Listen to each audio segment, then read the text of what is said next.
Esse podcast é apresentado por b9.com.br.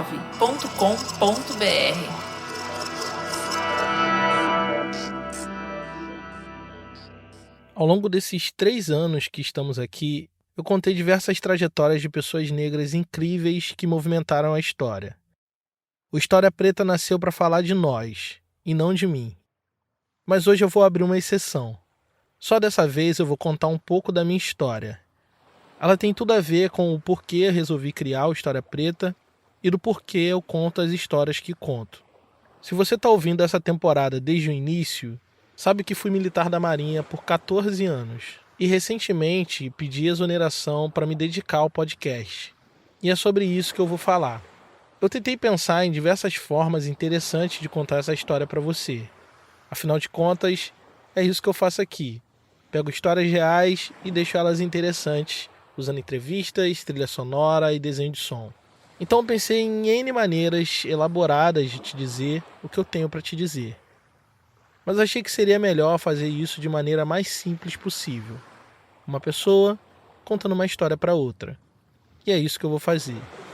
Meu nome é Thiago André e esse aqui é o História Preta. Você está ouvindo a temporada Cisne Negro, episódio 7, Tábua de Salvação.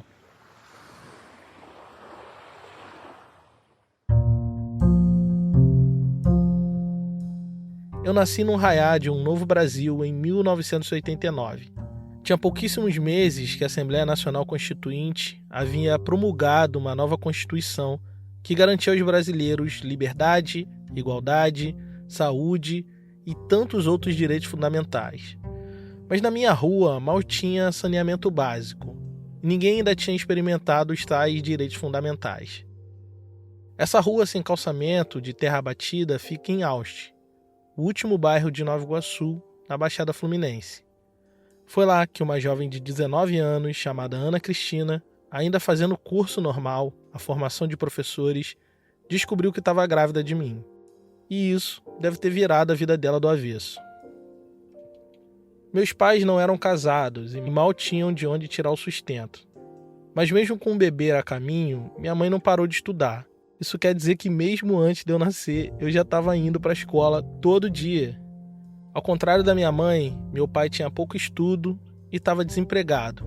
E teve que se mudar para o interior do estado para conseguir um trabalho que desse conta dessa nova despesa que atendia pelo nome de Thiago André. Isso quer dizer que logo depois que eu nasci, minha mãe precisou segurar as pontas quase sozinha. Eu digo quase porque minha família é numerosa e moravam todos na mesma rua, quase todos no mesmo quintal. E como costuma acontecer nessas situações, todo mundo meio que ajuda de alguma maneira a criar a nova criança. Minha família nunca me deixou que faltasse nada, mas a vida foi ali, sempre no limite. Foi nesse contexto que a Marinha apareceu para mim. Eu estava nos primeiros anos de vida quando meu tio Paulo, irmão da minha mãe, chegou de uma viagem no exterior. Ele tinha ido para os Estados Unidos e me trouxe um presente, um cachorrinho de brinquedo que dava cambalhota. Uma das minhas memórias mais antigas é de estar assistindo uma fita VHS do meu tio na Disney. Aquilo era absolutamente surreal.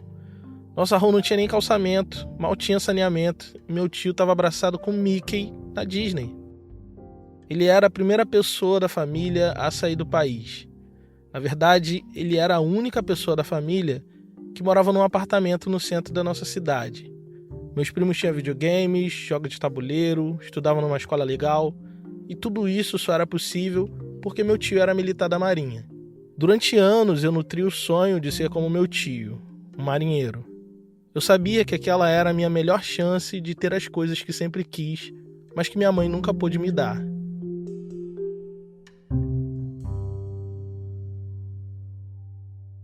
Minha mãe se tornou professora do ensino básico, sempre trabalhou muito para que eu tivesse tudo do melhor, dentro do nosso possível. Ela começou a faculdade quando eu tinha 12 para 13 anos. Passava o dia inteiro fora de casa, dava aula em 2 turnos e estudava à noite. E eu esperava ansiosamente ela chegar para a gente conversar sobre as coisas que ela tinha aprendido. Ela fazia faculdade de História. Nessa época passava alguma minissérie histórica na Globo. E quando ela chegava da faculdade, a gente conversava sobre as coisas que eram reais e ficção naquela trama. Eu fui cada vez mais me aproximando e gostando de história por influência dela. Quando ela se formou e passou a dar aulas de história, nossa casa se encheu de livros didáticos da matéria. Eu sempre tive muito estímulo à leitura. Sendo filho único, passei muitas tardes tediosas lendo centenas de revistas super interessantes e quadrinhos do Tex, que um falecido tio me deixou de herança. Eu não tinha videogame porque minha mãe dizia que isso estragava a televisão, mas na verdade ela não tinha dinheiro para comprar. Mas revisitando minha memória para contar essa história, me lembrei das inúmeras vezes que minha mãe me levou para algum sebo para comprar quadrinhos ou revista da Turma da Mônica.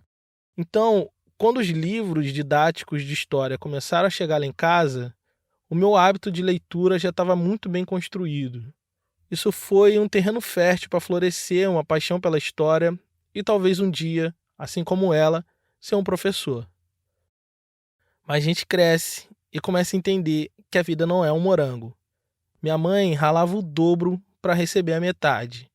Vendia sanduíche natural para complementar a renda. Trabalhava 2, às vezes 3 turnos para eu poder ter o básico. Isso me fez acordar para a vida. Eu acordei mesmo quando eu estava no 3º ano do ensino médio. Meu professor de física, que era bem jovem, entrou na sala dando um sermão daqueles, que é o tipo de conselho que só amigo te dá. Basicamente, ele disse que depois de formados a gente não ia poder ficar na barra da saia dos nossos pais. Motivou a gente a estudar, entrar numa universidade, fazer algo para conseguir um emprego legal. No contexto social que a gente vivia, era um conselho que fazia absoluto sentido. Naquela época, para aquela galera ali, fazer faculdade era uma parada de outro planeta. Pouquíssimas pessoas faziam, não existia SISU, ProUni, nem lei de cotas. Das poucas pessoas que conseguiam entrar na universidade, faziam isso pagando do próprio bolso. E era muito caro. A realidade tinha me dado uma surra, mas eu não sabia o que fazer com isso. Daí eu me lembrei da Marinha do Brasil. Para te dizer a verdade, eu nunca esqueci. Um pouco antes, meu tio, que era marinheiro, tinha passado 2 anos servindo em outro país. Meus primos tiveram a experiência ímpar de aprender uma outra língua e viver uma outra cultura. Uma família negra de Nova Iguaçu experimentando o máximo que a vida podia dar. E tudo isso por causa da Marinha. Esse parecia ser o caminho muito óbvio para mim, mas não para minha mãe. Depois que eu me formei no ensino médio, ela me disse: "Filho, se você quiser fazer uma faculdade, a mamãe dá um jeito de pagar." Mas eu sabia que não tinha como. Não tinha jeito para dar. Mesmo que ela quisesse muito, a gente não tinha dinheiro para bancar 4 anos de faculdade. Então foi aí que eu decidi de vez que ia ser militar da Marinha.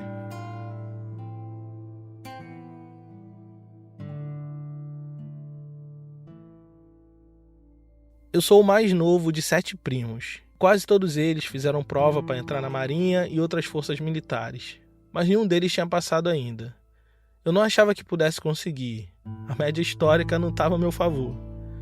Gostava de história, mas morria de preguiça de ter que estudar matemática, física, essas coisas. Por uma questão de probabilidade, eu achei que jamais seria capaz de passar numa prova daquelas. Mas para minha surpresa, eu passei de primeira.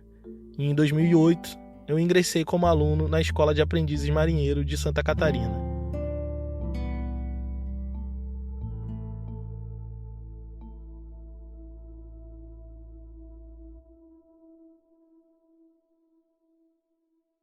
Passei 1 ano em regime de internato e só podia sair aos finais de semana.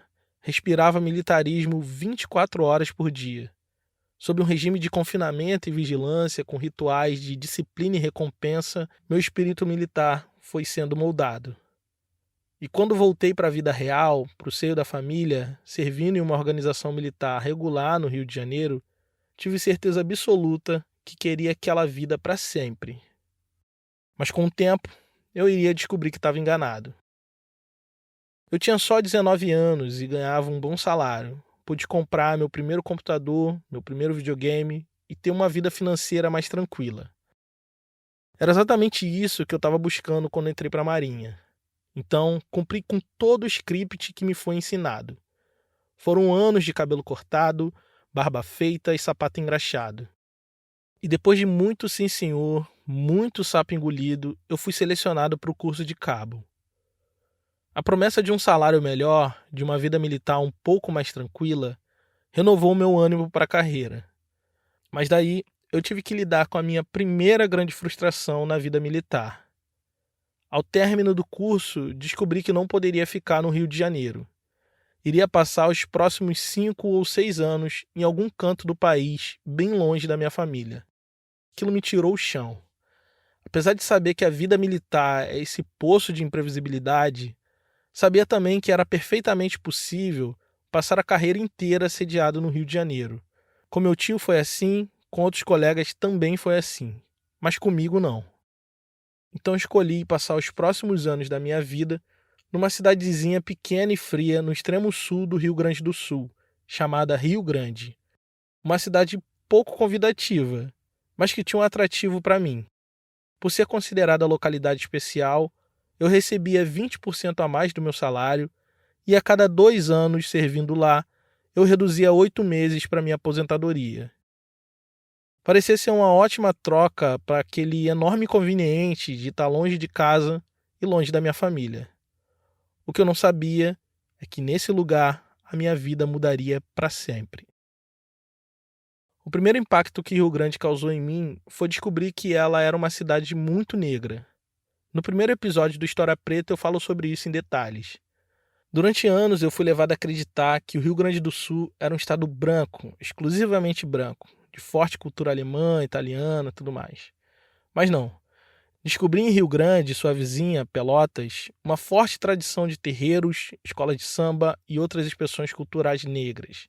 Mas foi lá também que, pela primeira vez, explicitamente, sofri discriminação por motivação racial. Eu sou uma pessoa negra de pele clara, o que o IBGE chama de pardo. De onde eu vim, a maioria das pessoas são como eu ou mais escuras do que eu. Pessoas brancas são minoria na Baixada Fluminense e na minha família. Então, até aquele momento, eu não tinha vivenciado nenhum conflito racial explícito. Eu já estava casado e minha esposa, assim como eu, passou a viver cada vez mais episódios desconfortáveis a respeito de sua pele, cabelo, aparência. A experiência de ter que lidar com essas tensões raciais mais vezes do que eu gostaria me situou no mundo. Eu tive que buscar conhecimento, letramento racial, para entender o que estava passando por fora e dentro de mim.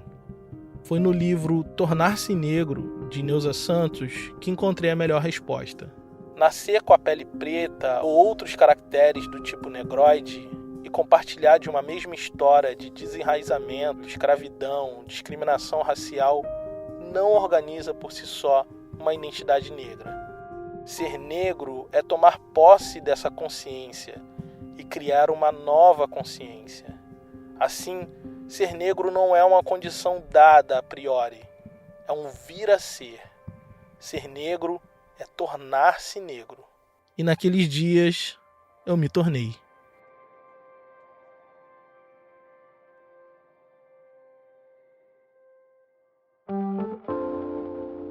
Oi, desculpa interromper a história, mas é que eu preciso te avisar que meu curso de técnicas narrativas para contar boas histórias está com as últimas vagas disponíveis.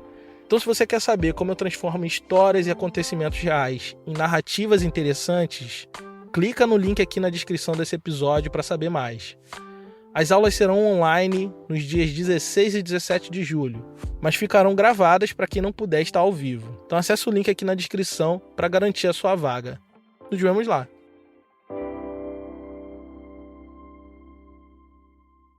Rio Grande é a antítese da calorosa e numerosa Rio de Janeiro, mas tinha seu lado bom. Enquanto no Rio, para chegar no trabalho, eu demorava 2, 3 horas no trânsito, lá eu levava 10 minutos caminhando. Ganhava um pouco mais, morava na Vila Militar. Isso me deu um aumento significativo na qualidade de vida e um pouco mais de tempo para fazer qualquer outra coisa que não fosse trabalhar. Eu já estava nessa jornada pessoal de autoconhecimento, de entender o que se passava fora e dentro de mim. E entendi que aquele era um bom momento para eu fazer algo por mim, algo que eu realmente gostasse, algo que fosse realmente prazeroso. Então decidi que iria seguir os passos da minha mãe e ingressar na faculdade de História. Em 2013, eu fiz o Enem e passei para o curso de licenciatura em História na Universidade Federal de Pelotas. Uma decisão aparentemente significante que mudaria toda a minha vida. A universidade era o completo oposto do que eu vivia na Marinha. Até então, o meu universo imediato era a Marinha, que ocupava quase a totalidade da minha vida social em Rio Grande. Na universidade, pela primeira vez, eu tive acesso a conversas, debates, reflexões que jamais sonhei em ter. Um novo mundo se abriu diante de mim. E mais do que isso, com novas possibilidades de vida que jamais sonhei conhecer. A maior parte das pessoas que eu me relacionava na Marinha tinha histórias de vida muito parecidas com a minha e considerava a carreira militar o ápice da possibilidade de uma vida melhor. Isso me prendeu num casulo de poucas referências a outras possibilidades. O militarismo, rapidamente, é capaz de se tornar um ambiente autorreferenciado, fechado em si, criando uma realidade própria de ver o mundo. Conheci oficiais superiores que ingressaram na Marinha com 14, 15 anos e que tinham um repertório intelectual muito limitado ao militarismo. Tinham vasta experiência no mundo militar, mas sabiam quase nada da vida real. E eu não sabia, mas em certo nível eu também era assim. A vivência do ambiente acadêmico naquela quadra da história foi uma experiência transformadora para mim. Nesse sentido, eu passei a viver em dois mundos absolutamente diferentes. Era 2015 e o brasileiro médio tinha acabado de descobrir o que era direita e esquerda. E o senso comum militarista abraçou com tranquilidade aquilo que se identificava como direita conservadora. Eu, que sempre me identifiquei como uma pessoa de esquerda, passei a defender minhas ideias mais abertamente. Àquela altura do campeonato, qualquer pessoa que defendesse o mínimo de dignidade humana, respeito a minorias sociais, defesa de cotas raciais, era automaticamente rotulado como esquerdista, petista e até comunista.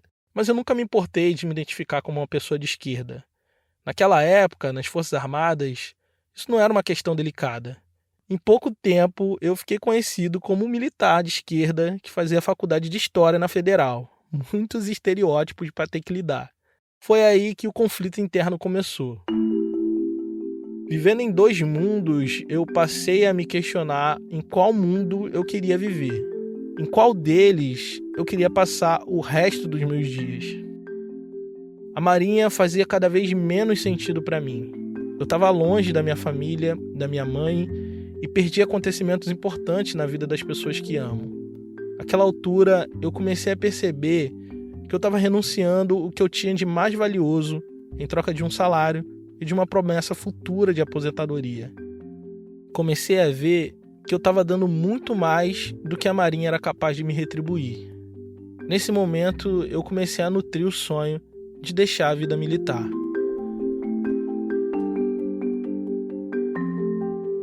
Pelo contraste com a vida acadêmica, o ambiente militar se tornou cada vez mais opressivo e incômodo para mim. Na universidade, o meu horizonte se expandiu um pouco mais. Tive contato com gente incrível que pesquisava, escrevia e falava sobre história negra como eu nunca tinha visto antes. Eu bebi desse conhecimento como se minha vida inteira dependesse disso. Aquilo era o meu refúgio, um contrapeso que ajudava a balancear minha vida. Eu passava os dias ouvindo as piores barbaridades no trabalho e as noites estudando e debatendo temas que eu amava na universidade. A história já não era mais um hobby, era meu plano de fuga daquele ambiente infeliz. Se tudo desse certo, no fim de 2017, eu iria concluir a minha graduação em História e talvez sair da Marinha. Mas como você deve imaginar, nada deu certo. Por uma questão de carreira, no início de 2017, eu fui transferido para servir num navio. A vida de quem serve embarcado é incerta. São muitas viagens, cronogramas imprevisíveis, que tornam qualquer planejamento a curto ou longo prazo inviável. Até então, eu podia conciliar a vida militar e a faculdade graças aos professores que compreendiam a peculiaridade da minha rotina. Às vezes eu precisava faltar 1 ou 2 dias na semana por causa dos plantões de 24 horas. Mas embarcado, a coisa era muito diferente. Por muitas vezes eu teria que ficar 1, 2 semanas viajando e provavelmente, em pouco tempo, eu seria reprovado por faltas. Mas eu dei um pouco de sorte e o navio quase não teve missão no primeiro semestre daquele ano. Eu consegui levar o semestre acadêmico até perto do fim, quando inesperadamente apareceu uma missão que me deixou ausente por 30 dias. Eu perdi todas as provas finais do semestre e me vi obrigado a trancar o curso.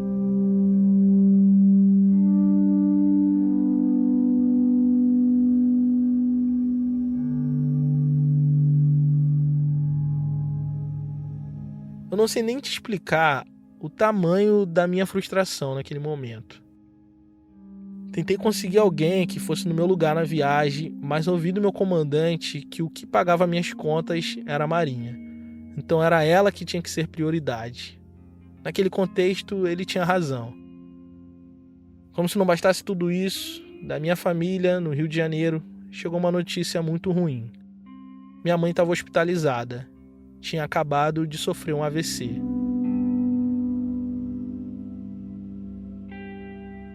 O mundo desmoronou sobre a minha cabeça. No momento mais difícil da vida da minha mãe, eu estava a milhares de quilômetros de distância e não podia fazer nada. Minha família se uniu para cuidar dela e me tranquilizar. Eu não sabia da metade das coisas que ela estava passando, mas me mantive firme porque ela ia precisar de mim. No fim daquele ano, eu fui transferido para o Rio de Janeiro a fim de fazer o curso de formação de sargentos. Ali eu senti um alívio, porque voltando para o Rio, eu poderia retomar minha graduação e cuidar da minha mãe mais de perto.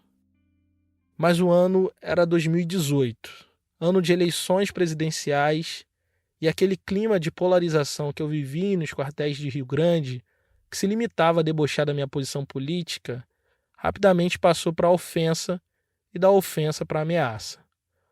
O candidato favorito dos meus colegas de turma era Jair Messias Bolsonaro, um sujeito que falava abertamente em golpe de Estado e que era a favor de tortura e ditadura.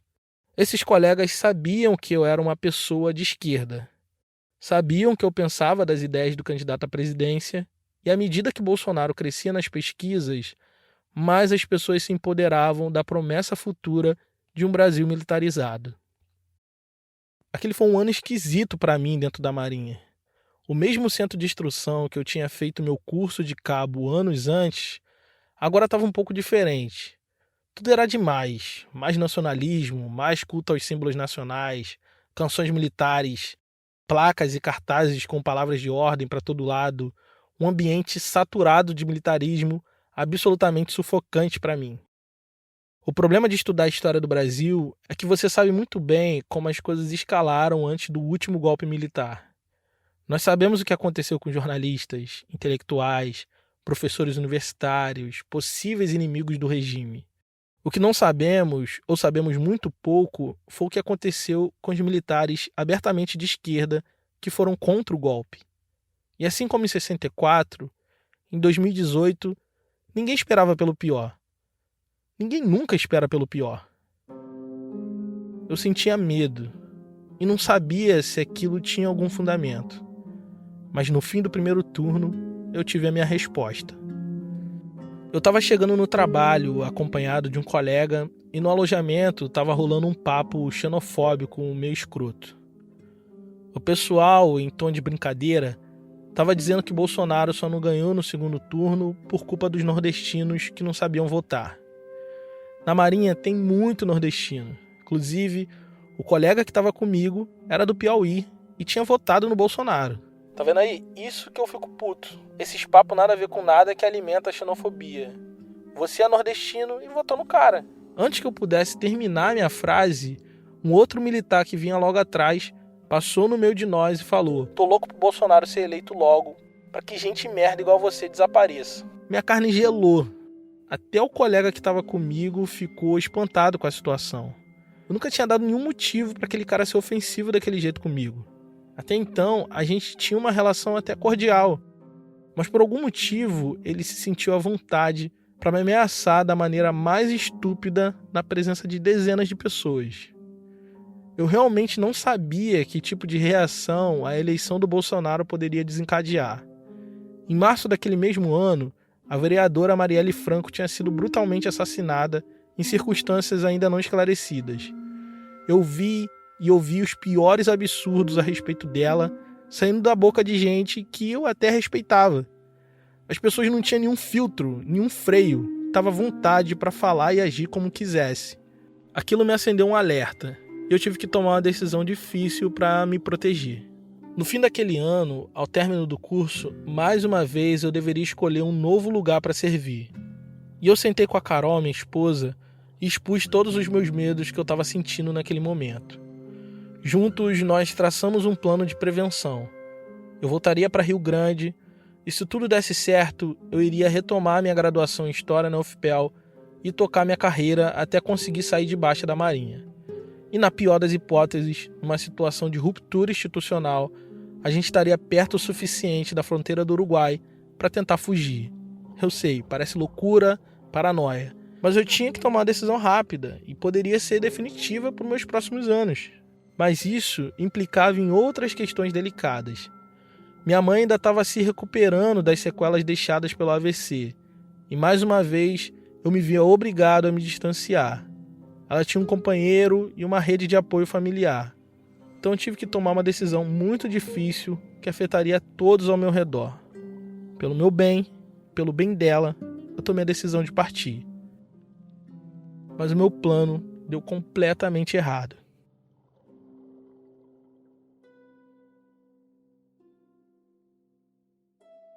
Eu pus o meu nome para o 5º Distrito Naval, que é a área de jurisdição que engloba Santa Catarina e Rio Grande do Sul, cuja sede fica na cidade de Rio Grande.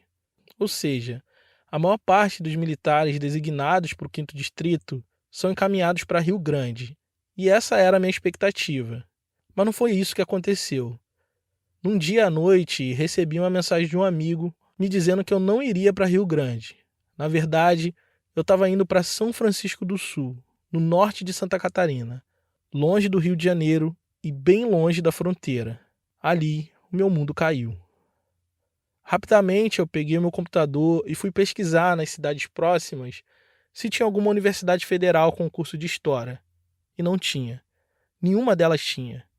Ali, eu me dei conta de que todos os pontos do meu plano tinham dado errado. Nada poderia garantir minha segurança, nem a possibilidade de continuar estudando História. Daí eu sentei no chão e chorei como nunca tinha chorado antes na vida. Tava tudo dando errado e eu me senti o principal culpado por isso. Minha decisão afetava a vida de todas as pessoas que eu amava e tudo tinha saído do controle. A perspectiva era ficar nesse lugar por pelo menos 8 anos. Foi aí que eu me dei conta de que tudo que me restava agora era ser da Marinha. Sem vida acadêmica, sem válvula de escape, agora eu seria 100% sargento da Marinha. Minha vida estava completamente em frangalhos, quando eu decidi fazer algo que pudesse ser uma âncora para minha saúde mental. Algo que pudesse me manter ativo, pesquisando as coisas que eu gostava de pesquisar, escrevendo e falando sobre elas. Eu sabia que precisava de algo que cumprisse o papel de equilíbrio e contraste que a vida acadêmica me ofereceu por tantos anos. Foi aí que eu resolvi criar um podcast e dei a ele o nome de História Preta. Esse podcast nasceu para mim. Eu fazia ele para conseguir manter a mente sã enquanto meus planos de vida desmoronavam. Eu estava tentando lidar com a frustração de não poder estar em sala de aula, de não poder me formar, de não poder seguir com a vida da maneira que eu sonhei. Eu me sentia completamente sem esperança de reverter esse quadro. Para o quartel que eu estava indo, as pessoas não me conheciam, não sabiam do meu posicionamento político. Então tomei a decisão de me calar, me esconder. Para minha segurança, era melhor que ninguém soubesse o que eu pensava e como eu pensava. Todos os dias eu entrava calado, fazia meu trabalho e calado eu voltava para casa. Voltei à rotina do cabelo cortado, uniforme alinhado e sapato engraxado. A rotina era absolutamente estafante. Muitas vezes eu cheguei a dar mais de 100 horas semanais de trabalho. E no pouco tempo livre que me restava, eu botava toda a minha energia para pesquisar, escrever e falar sobre História Preta. E isso continuava me mantendo de pé. Aos poucos, o podcast foi crescendo, saiu da esfera de amigos e conhecidos e chegou longe. Longe demais. Primeiro veio o convite do B9 para a gente fazer parte de uma das redes de podcast mais relevantes da cena. Isso era completamente insano para alguém que fazia isso no tempo livre, dividindo com as muitas obrigações militares. Mas não era só isso. Diariamente eu recebia mensagens de pessoas me agradecendo pelo podcast, porque de alguma forma ele tinha mexido com as suas vidas. Gente que eu nunca tinha visto estava sendo tocada por algo que eu criei no meu momento de maior fragilidade emocional. Eu sentia que eu não estava sozinho. Percebi que isso não era mais um podcast feito só para mim. Eu percebi que o História Preta era um ponto de partida de muitas pessoas que estavam no processo de consciência da sua própria negritude. Eu percebi que eu não podia parar. E eu não ia parar.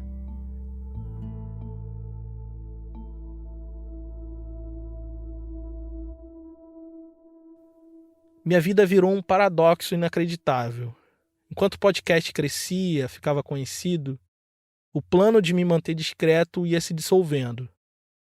Via de regra, eu não podia ter um podcast como o meu, porque pela Constituição, os militares são proibidos de dar opinião política em público. E eu estava, de certa forma, fazendo isso para uma audiência enorme. Se me descobrissem, talvez fosse punido internamente com alguns dias de prisão, mas seria obrigado a encerrar o podcast para não reincidir no erro. Essa era a minha maior preocupação. Eu não queria parar, mas estava cada vez mais difícil de me esconder. Foi nesse momento que eu recebi um convite para entrevistar o Emicida. Ele tinha lançado o Amarelo e a gente fez um episódio para falar sobre o álbum e a carreira dele até ali. Como esperado, o episódio com ele foi um absoluto sucesso.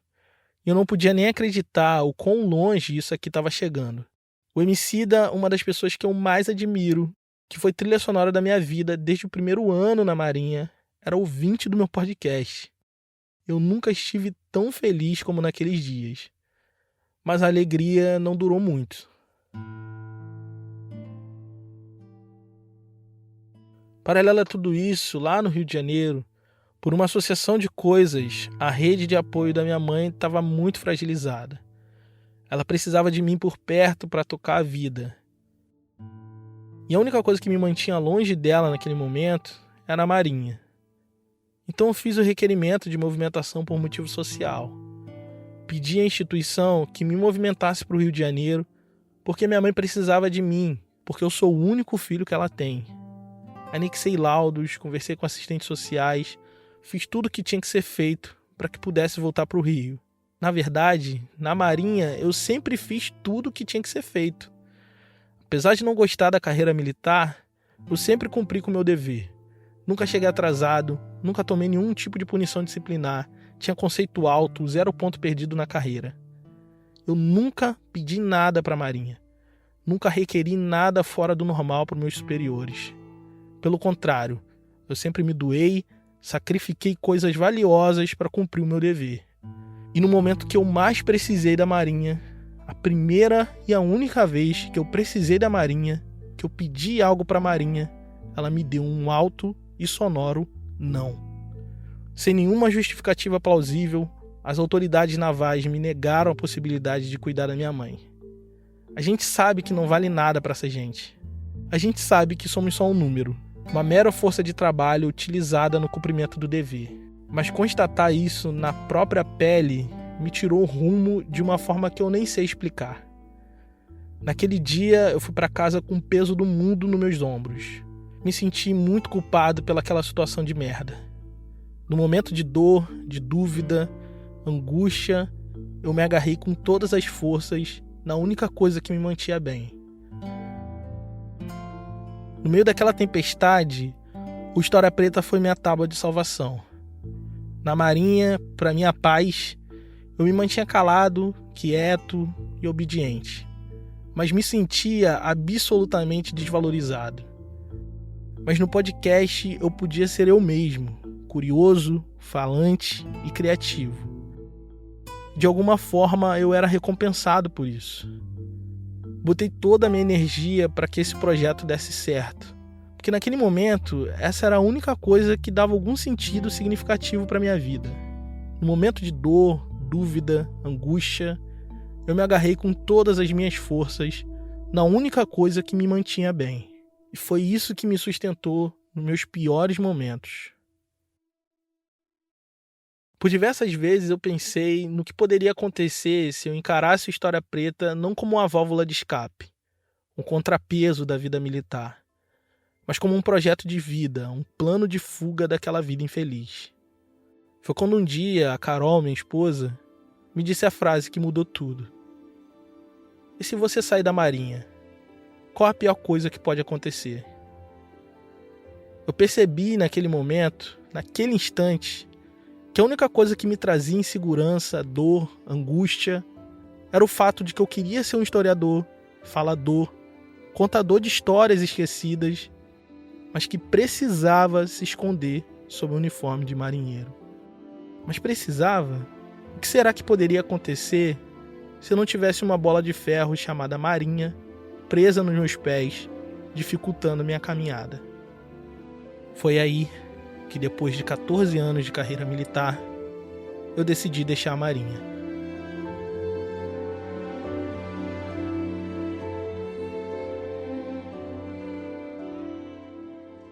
Depois disso, eu voltei para o Rio de Janeiro, para perto da família, e estou de novo junto da minha mãe. A pessoa que, talvez sem saber, foi a principal responsável para que tudo isso aqui acontecesse. Foi ela que, ainda na minha infância, me ensinou que o mundo nunca é o bastante para quem tem uma mente curiosa.